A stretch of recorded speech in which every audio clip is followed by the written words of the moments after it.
পাকিস্তানপন্থী যার অবস্থান মুক্তিযুদ্ধের বিষয়ে ক্লিয়ার না, তাকেও কিন্তু আমরা অন্তর্ভুক্ত করতে পারি না। যখন একজন নারী রাজনীতিবিদ, একজন পুরুষ রাজনীতিবিদ, দুজনকে যখন অ্যাটাক করা হয় এই সোশ্যালি, নারীকে করা হয় তার চরিত্র দিয়ে, তার চরিত্র খারাপ। আমার সহযোদ্ধা বা আমি নিজেও যদি এরকম দুর্নীতির আন্ডারে থাকি, আমি তো নিজেও চাইবো যে আমারও একটা বিচার।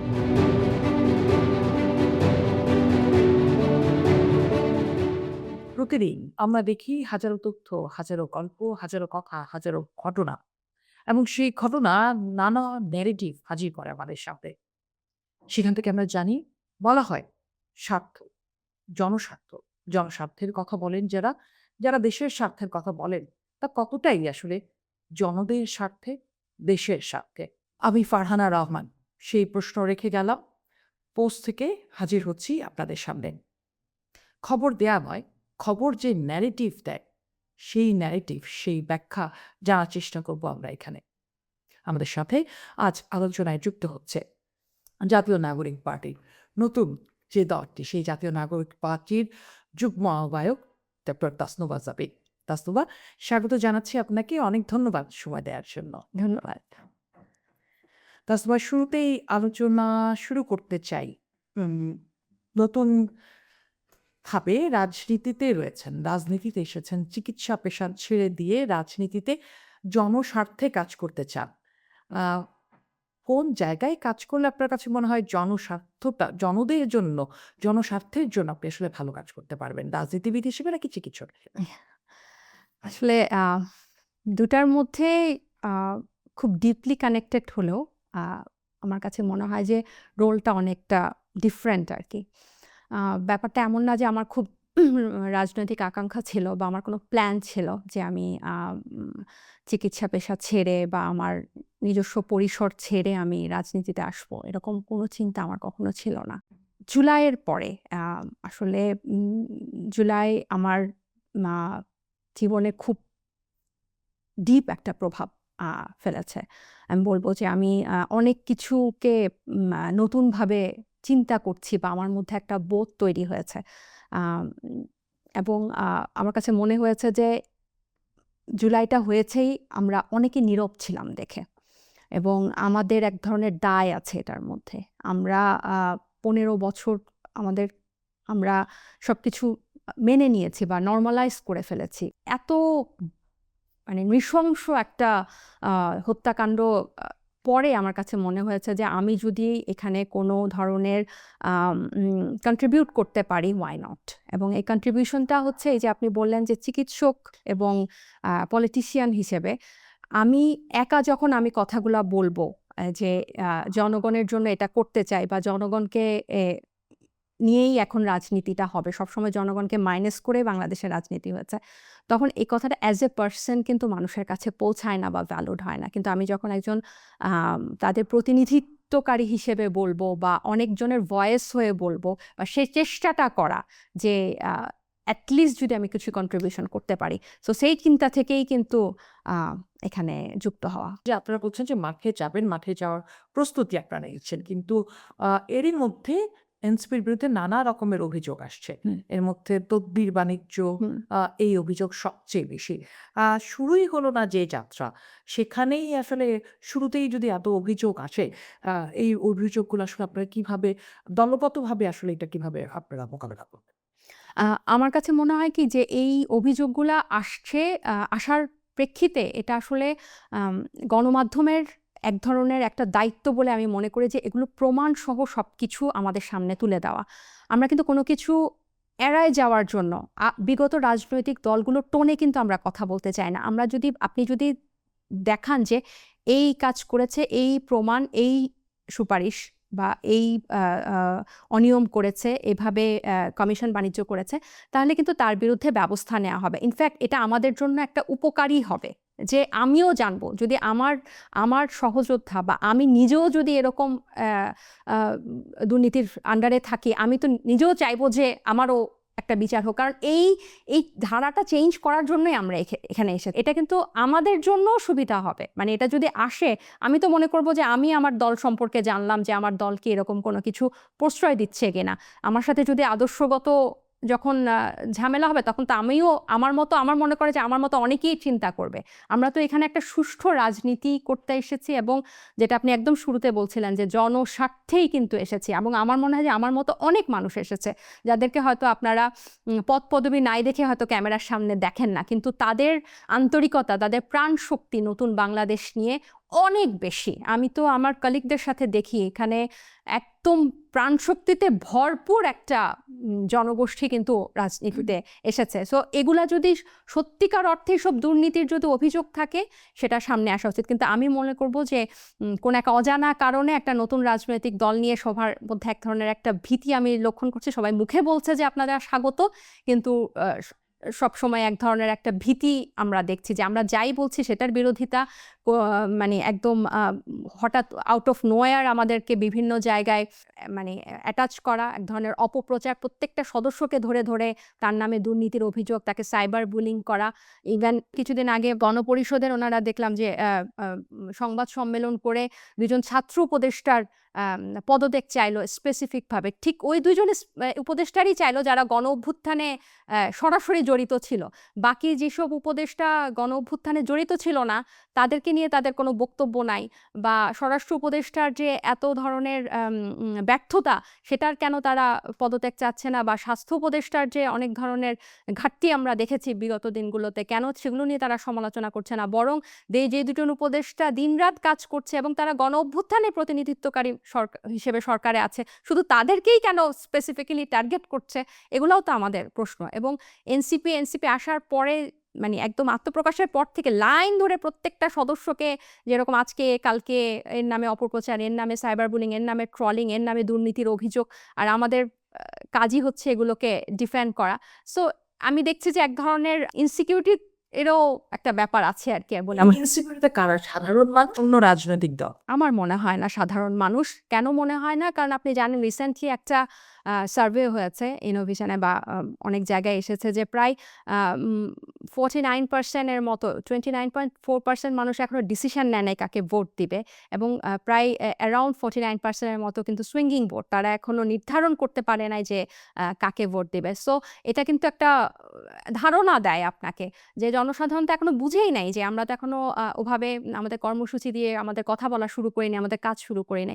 সো আমার কাছে মনে হয় যে যেসব বিদ্যমান রাজনৈতিক দল ছিল তাদের মধ্যেই এক ধরনের, তারা মুখে বলছে যে ওয়েলকাম, বাট তারা এক ধরনের ইনসিকিউরিটিতে আছে বলে আমার কাছে মনে হচ্ছে। কারণ সেজন্য কি আসলে সংস্কার করে নির্বাচন, স্বল্পমেয়াদী সংস্কার করে নির্বাচন, অথবা সংস্কার শেষ করে নির্বাচন, এই যে বড় রাজনৈতিক দলগুলোর সাথে এনসিপির যে দূরত্ব, যে আপনারা বলছেন যে সংস্কার কার্যক্রম শেষ করেই অন্তত নির্বাচনটা দেওয়া, আপনার কাছে কি মনে হয় যে যদি এখন এই নির্বাচনটা হয়ে যায়, বা সংস্কার যেভাবে দাবি করা হয়েছে সব ক্ষেত্রে সংস্কার, সেই সংস্কারগুলো ঠিক মতো সময় মতো শেষ করতে না পেরে যদি নির্বাচন হয়, আদৌতে আসলে কোনো পরিবর্তন হবে না, কত না হয়?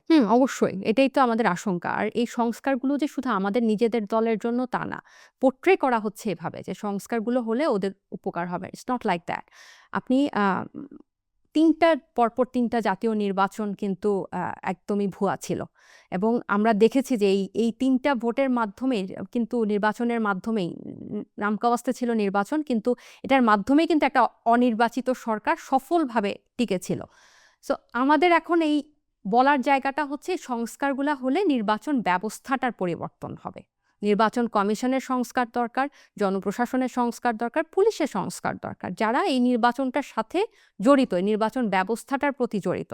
এটা এমন না যে শুধু নির্বাচন কমিশনের সংস্কার হলে আমাদের উপকার হবে। এটা তখন প্রত্যেকটা দল একই লাইনে এসে যাবে। এইবার সুষ্ঠু নির্বাচন হবে। আমাদের এই সংস্কারগুলোর মধ্যে আপনি যদি আমি কয়েকটা উল্লেখযোগ্য বলতে চাই, যে আমরা নির্বাচন কমিশনকে দায়ী জবাবদিহিতার আন্ডারে আনতে চাই। তারা কিন্তু এটার বিরোধিতা করছে। বিভিন্ন দেশে কিন্তু, ইংল্যান্ডে আছে, অস্ট্রেলিয়াতে আছে, যে নির্বাচন কমিশনারদেরকে সংসদীয় সর্বদলীয় কমিটির আন্ডারে জবাবদিহি করতে হয়। আমাদের এখানে কি হয়, নির্বাচনের ফলাফল গ্যাজেট আকারে প্রকাশ হয়ে গেলে কিন্তু তাদেরকে আর ধরা ছোঁয়া যায় না।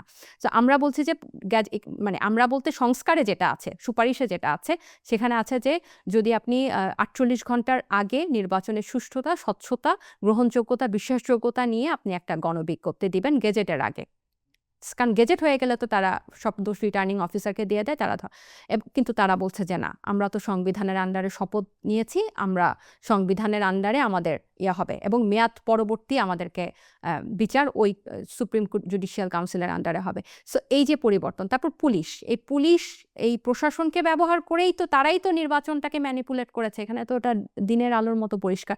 তা আমরা চাচ্ছি যে তাদের সংস্কার হোক, কয়েকজন ডিসিকে ওএসডি করে বা অবসরে পাঠিয়ে কিন্তু এই ব্যাপারটার সমাধান হবে না।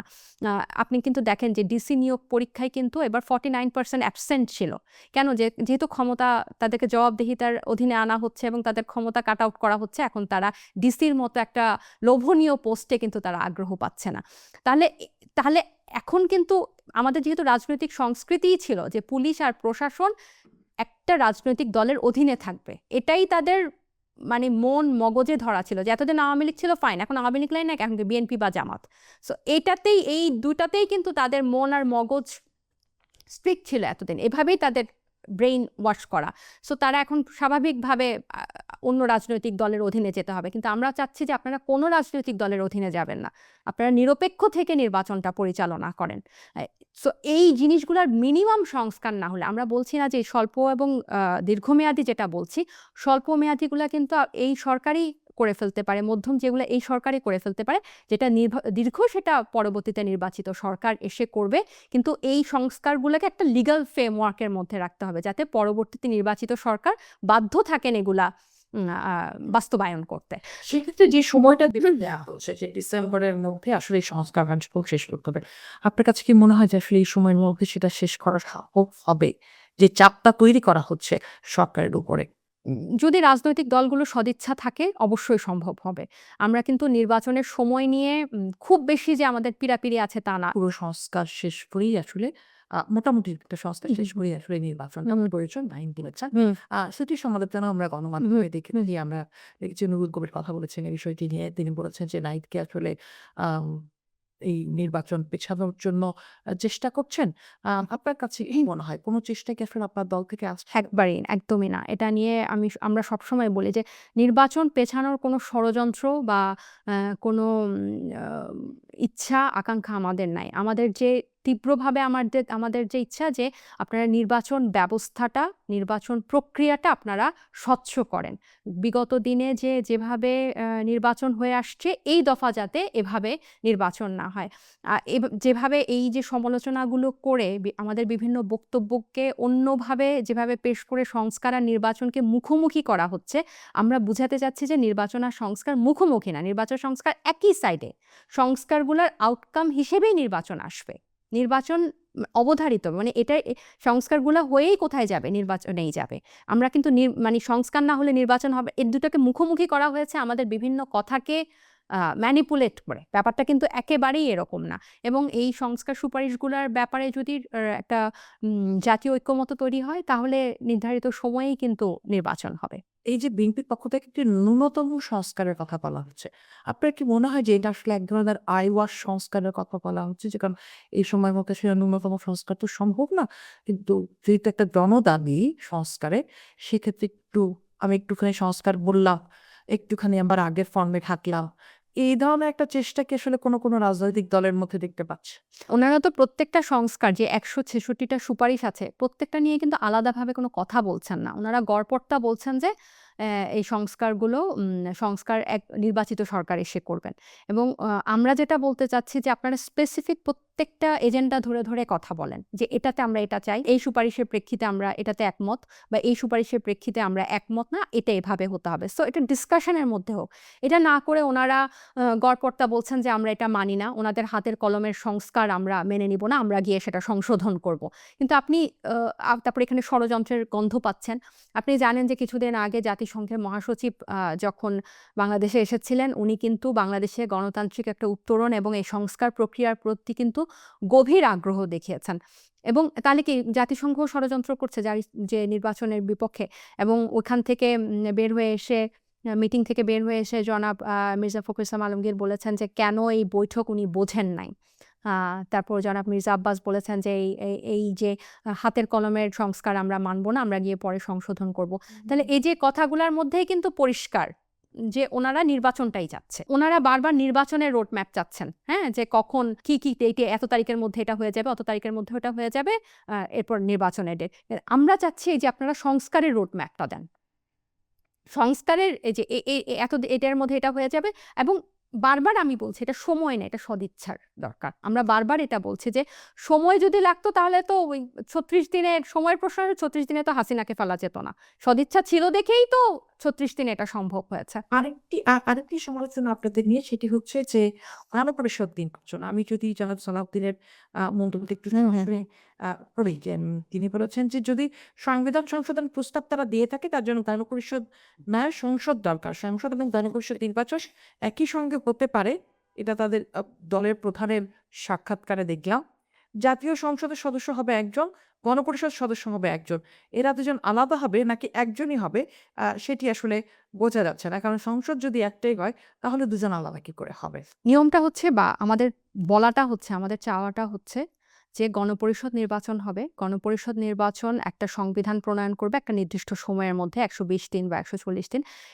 পরে ওই সংবিধানের অধীনে জাতীয় সংসদ নির্বাচন হবে। এটা হচ্ছে প্রক্রিয়া। কিন্তু যেহেতু ওনাদের অস্থিরতা এবং ওনাদের অধৈর্য আছে যে নির্বাচন নিয়ে, তাহলে এমন হতে পারে যে গণপরিষদ নির্বাচন কাম জাতীয় সংসদ নির্বাচন। এমন না যে ব্যাপারটা যে গণপরিষদ নির্বাচন কাম আইনসভা নির্বাচন হলে এনসিপি জিতে যাবে, বিএনপি হেরে যাবে। আর শুধু জাতীয় সংসদ নির্বাচন হলে বিএনপি জিতে যাবে। ব্যাপারটা এরকম কিন্তু না।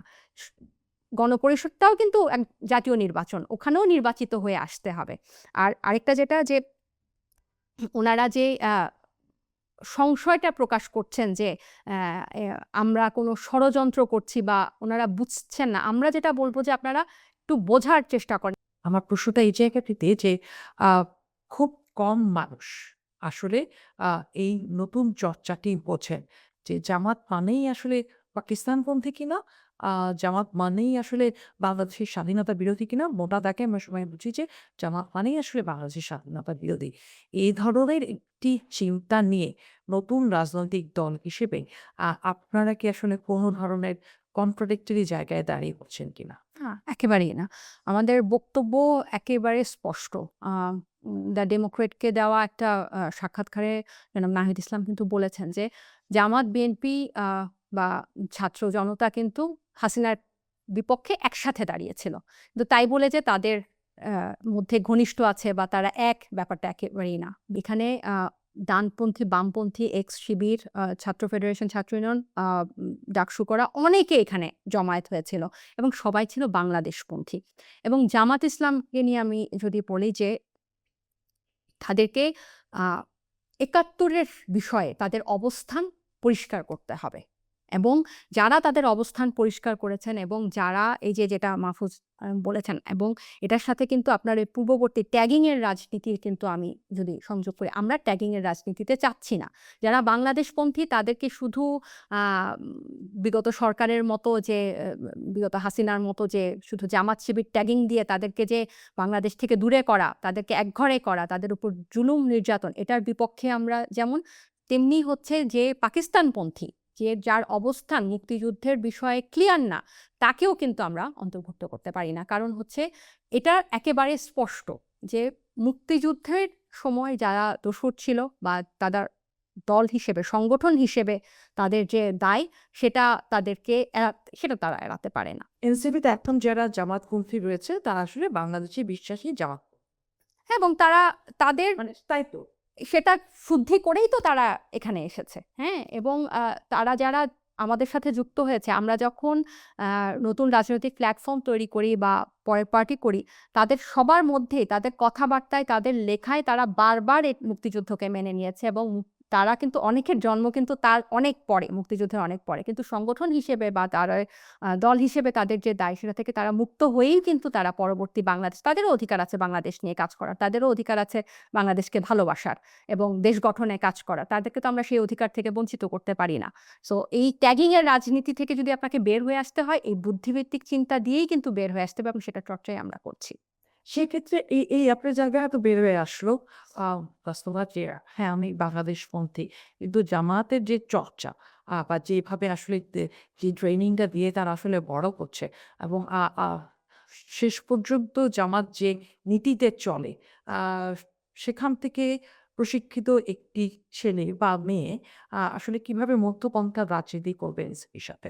এটা তাদেরকে তাদের আ কার্যকলাপে, তাদের রাজনৈতিক চর্চায় এটা তাদেরকে প্রমাণ করতে হবে। They need to be prove themselves to the people. কারণ হচ্ছে আপনি আমরা কিন্তু একেকজন একেক ব্যাকগ্রাউন্ড থেকে উঠে আসছি। আপনি যদি এভাবে বলেন আমিও কিন্তু একজন অরাজনৈতিক একজন মানুষ। এই প্রশ্ন কিন্তু আমাকেও করা যায় যে রাজনৈতিকটা করা সহজ। কিন্তু যার আসলে একটি রাজনৈতিক ব্যাকগ্রাউন্ড আছে বা আমি রাজনীতির একটা প্রশিক্ষণ নিয়েছি দীর্ঘ সময়। তারপর আমি একটা সময় এসে যদি আমার গতিপথ বদলে ফেলি, তার ভেতরে আসলে আর কোনো ইচ্ছা আছে কিনা বা কোনো ইনটেনশন আছে কিনা, এটা আসলে কিভাবে হবে? এবং তা আপনাকে প্রশ্নের মুখে ফেলছে কিনা একটি রাজনৈতিক দল আসলে? এনসিপির সাথে যারা এক্স শিবিরে যুক্ত তারা কিন্তু দীর্ঘ সময় জানে। এখানে কিন্তু সবাই তরুণ। তাদের জেন জিরই তো জেনারেশন বা আপনি যদি এই জেনারেশনের কথা চিন্তা করেন, তাদের মধ্যে একটা বোধ বা একটা উপলব্ধি আছে দেখেই কিন্তু তারা এই এখানে যুক্ত হয়েছে। তা না হলে তো তারা ওই দলে যুক্ত হতো। তাদের সাথে মতাদর্শ মিলে না দেখেই তো তারা এখানে যুক্ত হয়েছে এবং তারা বাংলাদেশপন্থী দেখেই এদিকে এসেছে। তাদের যদি তাদের জামাতের মতের সাথে আদর্শের সাথে মিল থাকতো তাহলে তো তারা এদিকে আসতো না। জুলাই গণ আন্দোলনের পরে অনেক নারী নেতৃত্বকে দেখেছি। এক ঝাঁক নতুন মুখ হুম, আমরা দেখছি তাদেরকে সামনে আসতে। আ এবং একই সাথে আমরা দেখছি অনেকগুলো রাজনৈতিক দলও আসলে আসছে। হুম, হুম, সেখানে আসলে নারীদের অংশীদারিত্ব কতটা দেখতে পান? নতুন দল কিংবা পুরনো দল হুম, হুম। যারা আছেন, সেই জায়গায় নারীদের আ নেতৃত্বের জায়গায় কতটা দেখতে পান? ক্ষমতায়নের জায়গায় কতটা দেখতে পান? আ জুলাইয়ে তো আমরা সবাই দেখেছি বা আমরা আম বুঝি যে এই মেয়েরা যদি রাস্তায় নেমে না আসতো এই গণ অভ্যুত্থানের আ মানে সফলতাটা নির্ভর করে এই এতগুলা মেয়ে একদম সম্মুখ সারিতে নেতৃত্ব দিয়েছে বলে বা গণ আন্দোলনে অংশ নিয়েছে দেখেই। এটা কিন্তু আমরা সবাই বুঝি। এবং শুধু যে তারা রাজপথে নেমে সম্মুখ সারিতে যে তারা গুলির সামনে দাঁড়িয়েছে তা না। আ শহীদও হয়েছে অনেক নারী। এবং এই পুরো জার্নিটার পরে কিন্তু অনেক নারীদের মধ্যে রাজনৈতিক আকাঙ্ক্ষা তৈরি হয়েছে। এখন আপনি যদি নতুন দলের কথা বলেন, দুর্ভাগ্যজনকভাবে পুরাতন দলে কিন্তু আমরা সবসময় যেসব নারী নেতৃত্ব ছিল সেগুলো অর্গানিক ছিল না। সবসময় পরিবার থেকে উঠে এসেছে বা কারো মেয়ে, কারো আ ওয়াইফ বা সবসময় স্থানীয় পর্যায়ে তো আমরা সবসময় দেখেছি অমুকের আত্মীয় এই সেই বিভিন্ন চেয়ারম্যান পৌরসভা, উপজেলাতে তারা পোস্টেড হয়েছে বা নির্বাচন করেছে। কিন্তু অর্গানিকভাবে একটা মেয়ের যে একজন নারীর যে দেশ গঠনের যে একটা ইচ্ছা বা দেশ গঠনে যে সে অংশ নিতে পারে, এই স্পৃহা থেকে যে একটা মেয়ে একটা পথ খুঁজে পাবে, এই পথটা বাংলাদেশে ছিল না। অন্তত আমি দেখিনি। একটা মেয়ে কে সবসময় এক ধরনের রাজনীতির ময়দানে সামাজিক ক্ষেত্রে তো আছেই, অন্যান্য চাকরি ক্ষেত্রে তো আছে। কিন্তু রাজনীতির মাঠটা যেন এক ধরনের বন্ধ ছিল মেয়েদের জন্য। কিন্তু আ এই জুলাই কিন্তু সেই আমি সবসময় বলি জং ধরা দরজাটা খুলে দিয়েছে এই জুলাইয়ের পরে। সেক্ষেত্রে দলে নারী পুরুষের অবস্থান সমতার প্রশ্নে আবারও সেই হুম, হুম। সমালোচনার জায়গা তৈরি হয়েছে। আপনার কাছে আপনার কাছেই বরং জানতে চাই যে সেই সমালোচনার বিপরীতে কি বলবেন আপনি? যে নারী পুরুষের সমতার বিষয়ে এনসিপি আসলে সমতার বিষয়টি এনসিপি আসলে কিভাবে দেখে? এখানে আসলে কোনো মানে আ মানে ভাবার কোনো অবকাশই নাই। একেবারেই না মানে ২০২৫ এ এসে আপনি নারী-পুরুষ সমান কিনা এটার ভাবার কোনো উপায়ই নাই। কেন উপায় নাই? বা এনসিপিও যদি বলেন, এনসিপি এটা মুখে বলে না, এটা করে দেখিয়েছে। আপনি যদি আমার কথাই বলেন, আমি যে দলে আছি বা আমি কিন্তু আ কেন আমি পার্টিটা করব? আমার পার্টির মধ্যে যদি ইন্টারনাল ডেমোক্রেসি না থাকে, আমার কথার যদি দাম না থাকে, আমার ভোকাল যদি আমি হতে না পারি, আমি তো ওখানে বিগত অন্যান্য রাজনৈতিক দলের দুর্ভাগ্যজনকভাবে নারী নেতৃত্বরা যেরকম দলীয় নেতার সাপোর্টে ছিল বা তাদের কে একটা তোষামোদি করে যে টেনডেন্সি ছিল, এটাই তো আমাদের রাজনৈতিক সংস্কৃতি ছিল। আমরা তো এটা ভাঙতেই এসেছি। সো আমাদের কথা যদি আ ওখানে প্রাধান্য না পায় এবং আমরা যদি কোনো ইফেক্টিভ কন্ট্রিবিউশন না রাখতে পারি, তাহলে এখানে তো ফার্নিচারের মতো থাকার জন্য তো আর আমরা পার্টি করতে আসি। রাজনীতিবিদরা নানা সময় ট্রল হন। তাদেরকে নিয়ে নানা রকম রাজনৈতিক মিম হয়, ট্রল হয়। কিন্তু যখন সেটা নারী রাজনীতিবিদদের বিষয় আসে, তখন দেখা যায় যে অত্যন্ত কুরুচিপূর্ণ মন্তব্য হয়, তাকে শারীরিকভাবে তাকে নানাভাবে হেয় করা হয়। আ এই ব্যাপারগুলো আসলে সোশ্যাল কন্ট্রাস্ট যেটা, সেটা কিভাবে মীমাংসা হওয়া উচিত বলে আপনি? এটার একটা দীর্ঘমেয়াদী আসলে মীমাংসা লাগবে। এটার কখনো শুরুই হয় না। এই মীমাংসাটা যে এটার সমাধানের পথটাই বিগত দশকগুলাতে দুর্ভাগ্যজনকভাবে কখনো শুরু হয় নাই। আ শুধু যে ট্রোলিং তা না। আমি আপনাকে স্পেসিফিক্যালি যদি ২ টা ভাগ বলি, যখন একজন নারী রাজনীতিবিদ, একজন পুরুষ রাজনীতিবিদ, দুজনকে যখন অ্যাটাক করা হয় এই সোশ্যালি, নারীকে করা হয় তার চরিত্র দিয়ে। তার চরিত্র খারাপ, তাকে বিভিন্ন খুব মানসিক বিকৃতি মানে কুরুচিপূর্ণ যেটা আপনি বললেন ওয়ার্ডে ট্যাগ করা হয়। আর পুরুষ রাজনীতিবিদকে করা হয় সে দুর্নীতিবাজ। মানে ২ টার কিন্তু আলাদা একটা ছক এরা তৈরি করে ফেলেছে।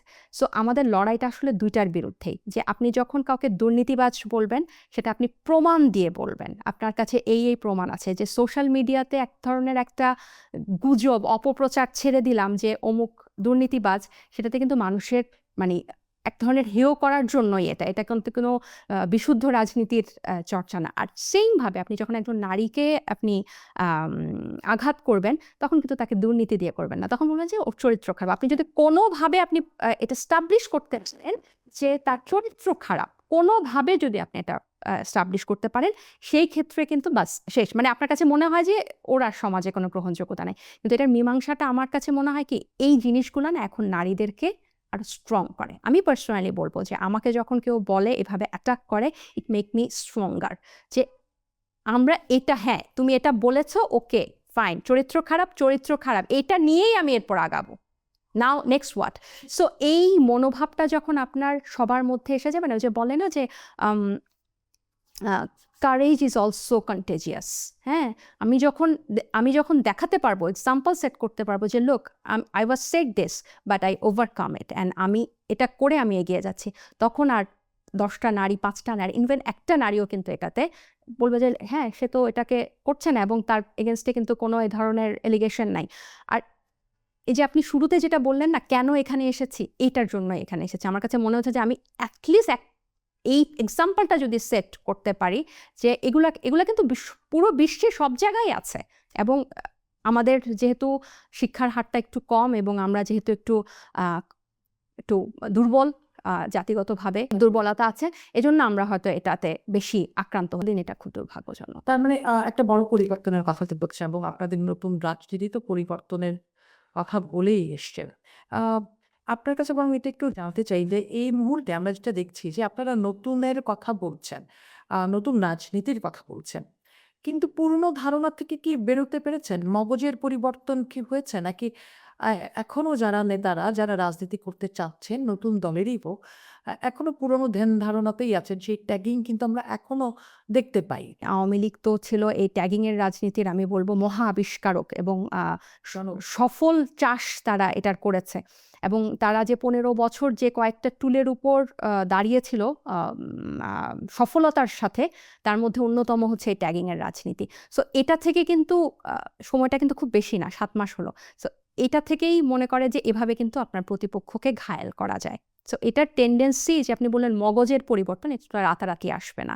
এই চর্চাগুলা করার জন্যে, এই নতুনের কথাগুলা বলার জন্যে আপনি কিন্তু আমাদের কথার মধ্যে দেখবেন যে হ্যাঁ, আ ছাত্রলীগ থেকে যেরকম নাহিদ ইসলাম কিছুদিন আগে একটা বইয়ের প্রকাশনার অনুষ্ঠানে বলেছেন যে হল থেকে যদি ছাত্রলীগের বিদ্রোহীরা বের না হতো, তাহলে কিন্তু আন্দোলনটাকে এই মোড় দেয়া যেত না। এবং আমরা কিন্তু এ কথাটাও বলছি যে যারা উম আ উম সরাসরি সম্পৃক্ত ছিল না, তাদের আওয়ামী লীগের কৃতকর্মের সাথে, যাদের সাথে দুর্নীতির কোনো অভিযোগ নাই এবং যাদের মধ্যে এক ধরনের পরিবর্তন এসেছে যে না, they did the most heinous thing on এটার যার উপলব্ধিটা শক্তভাবে এসেছে, তাদের প্রতি কিন্তু আমাদের কোনো অসহযোগিতা নাই। সো এটা কিন্তু বুঝা যায় যে কারো সাথে ট্যাগিং এর এই রাজনীতি থেকে কিন্তু আমরা বের হতে চাই। বা আমি যদি আরো বলতে চাই যে কিছুদিন আগে যে এই যে শাহবাগ এবং শাপলাকে যে মুখোমুখি দাঁড় করানোর, এই শাহবাগ আর শাপলাকে ইসলাম বনাম সংস্কৃতিকে যে একটা বিদঘুটে এভাবে সময়ের সাথে বাইনারি ধীরে একটা ধীরে আসবে। রাজনীতি যে করেই কিন্তু আমাদেরকে বিভাজিত করে রেখেছিল সফলভাবে। সো আমরা কিন্তু এগুলাকেই অ্যাড্রেস করছি এবং এগুলাকেই আমরা মীমাংসা করার চেষ্টা করছি। সো একটা দুইটা এরকম ট্যাগিং দিয়ে যে বড় যারা একটা দুইটা ট্যাগিং দিচ্ছে তার ভার্সেসে কিন্তু অনেক বড় একটা গোষ্ঠীও আবার এরকম আছে যারা এই ট্যাগিংয়ের রাজনীতিটার বিনাশ চায় এবং এটার বিপরীতে কথা বলছে এবং অনেক জোরালোভাবে কথা বলছে। সময়ের সাথে সাথে ধীরে ধীরে আসবে। বললেন যে আপনার পরিবর্তনের এই জায়গাটিতে আছেন এবং ট্যাগিং এর রাজনীতির পরিবর্তনটা ঘটাতে চান, কিন্তু আমরা দেখছি যে এই সময়টিতে সবচেয়ে বেশি আপনারাই ট্যাগিং এর সাথে সাথে ট্রলেরও শিকার হচ্ছেন, এবং মানুষের কাছে আপনারা যে বার্তাটা নিয়ে যেতে চাচ্ছেন সেটা নতুন বার্তা হিসেবে সাধারণ মানুষের কাছে কতটা পৌঁছাতে পারছেন, এবং যেভাবে আপনাদেরকে আসলে ট্রল করা হয় বা সমালোচনা করা হয় সেটার জবাব দেওয়ার জন্য দলের সবাই কতটা প্রস্তুত? আহ, আমরা যারা এই নতুন দলটাতে আসছি, মানে আমার মনে হয় সবারই এই জাতীয় রাজনীতির মাঠেই প্রথম।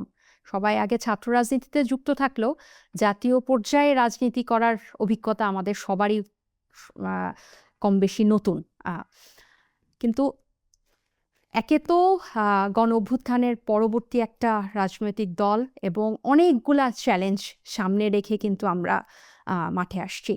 কিন্তু তার মধ্যে অন্যতম হচ্ছে এই চ্যালেঞ্জটা, শুধু ট্রল না, যেভাবে অপপ্রচার চালানো হচ্ছে প্রত্যেকটা সদস্যকে ধরে ধরে, যেভাবে সোশ্যাল মিডিয়াতে অনেক ক্ষেত্রে গণমাধ্যমেও যেভাবে তাদের বিরুদ্ধে অপপ্রচার, মিথ্যা রিপোর্ট চালানো হচ্ছে, ডেফিনিটলি এগুলো একটু চ্যালেঞ্জিং। কারণ আপনার সাধারণ মানুষের কাছে কিন্তু একটা ভুল বার্তা পৌঁছানোর চেষ্টা। ক্ষেত্রে এই মুহূর্তে সবচেয়ে বেশি আলোচিত হচ্ছে নারী সহিংসতার শিকার, ধর্ষণ। সেখানে আসলে এনসিপির রাজনীতি কোথায়? এনসিপির পক্ষ থেকে পদক্ষেপ কি? আমি সাংবাদিক বিষয়ে খুব জোরালোভাবে কোনো কর্মসূচি দেখিনি এখন পর্যন্ত। শুধু কর্মসূচি দিয়েই যদি এগুলো বন্ধ করে ফেলা যেত, তাহলে হয়তো কর্মসূচিটা অনেকটা বিগত দিনে কিন্তু এই ধরনের কর্মসূচি অনেকটা লোক দেখানোও ছিল। হ্যাঁ, এটা ঠিক যে আমরা বড় পরিসরে কোনো কর্মসূচি হয়তো নারী সহিংসতার বিরুদ্ধে করতে পারি নাই, কারণ আমরা বারবার বলছি যে একটা নতুন রাজনৈতিক দল হিসেবে আত্মপ্রকাশ হয়েছে এবং এরপরে সিরিজ অফ ইনসিডেন্টস হলো নারীদের আক্রমণের ব্যাপারে। তো হয়তো বড়, কিন্তু আমরা কিন্তু আমাদের যার যার জায়গা থেকে কিন্তু আমরা বিভিন্ন বিক্ষোভ কর্মসূচি করেছি, প্রতিবাদ জানিয়েছি। আমাদের একজন যে সহযোদ্ধা কিন্তু লাগাতার কর্মসূচি পালন করেছে শাহবাগে, লাগাতার অবস্থান কর্মসূচি পালন করেছে ধর্ষণের বিচারের দাবিতে।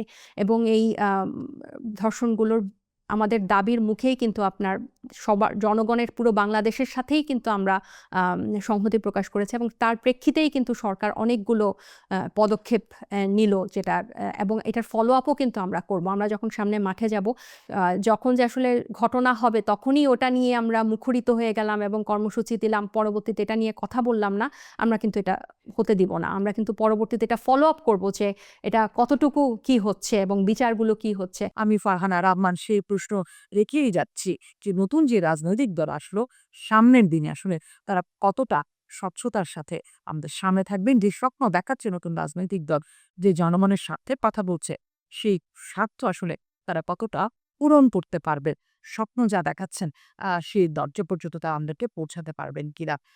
খবর দেয়া নয়, বরং খবর যে ন্যারেটিভ দেয় সেই ন্যারেটিভ ভাঙার কাজটি দ্য পোস্ট করতে চায়। আসো, পোস্টের সাথে থাকুন, পোস্ট দেখুন, ভাবুন,